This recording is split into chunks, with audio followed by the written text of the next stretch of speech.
आज हम लोग जानने वाले हैं कारून और हजरत मूसा अलैहिस्सलाम की एक दिलचस्प वाकया जो कि सुन के आपका ईमान भी ताज़ा हो जाएगा। लास्ट तक बने रहिए इस वीडियो में।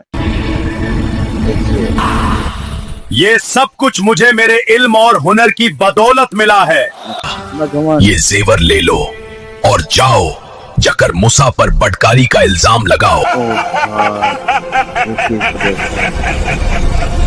कारून हजरत मूसा अलैहिस्सलाम का चचाजाद भाई था। वो बनी इसराइल में इल्म और जहानत में मशहूर था और तौरेत की तालीमात से भी वाकिफ था। इब्तिदा में वो एक नेक शख्स था और हजरत मूसा अलैहिस्सलाम के करीबी रुफका में शुमार होता था, लेकिन धीरे धीरे दुनियावी दौलत की हवस ने उसे घेर लिया। कुरान करीम और दीगर मजहबी कुतुब के मुताबिक कारून को अल्लाह ताला ने बेपनाह दौलत से नवाजा था। इसके खजानों की कुंजियां इतनी भारी थी कि उन्हें उठाने के लिए कई ताकतवर अफराद की जरूरत पड़ती थी। ये दौलत सोने, चांदी, हीरों और जवाहरात पर मुश्तमिल थी। इसकी दौलत के बारे में कई रिवायात हैं, जिनमें से एक ये है कि उसने कीमियागरी के जरिए भी दौलत जमा की और कुछ रिवायात के मुताबिक उसे फिरौन की तरफ से भी कुछ ओहदे और दौलत मिली थी। कारून की दौलत में इजाफा होता गया और उसके साथ साथ उसके दिल में तकब्बुर और गुरूर भी बढ़ता गया। वो अपनी दौलत को अपनी जाती काबिलियत और मेहनत का नतीजा समझता था और अल्लाह ताला के एहसानात को फरामोश कर बैठा था। उसने बनी इसराइल के सामने अपनी दौलत का खूब इजहार किया और उन्हें अपनी शान और शौकत से मरूब करने की कोशिश की। जब उसकी कौम के लोगों ने उसे नसीहत की कि वो अल्लाह का शुक्र अदा करे, तकब्बुर न करे और अपनी दौलत में से गरीबों और मिस्कीनों का हिस्सा निकाले, तो उसने उनकी बातों को हकारत से ठुकरा दिया। उसने कहा, ये सब कुछ तो मुझे मेरे इल्म और हुनर की बदौलत मिला है। जब हजरत मूसा अलैहिस्सलाम ने उसे ज़कात अदा करने का हुक्म दिया तो उसने इनकार कर दिया। उसे ये बात बहुत नागवार गुजरी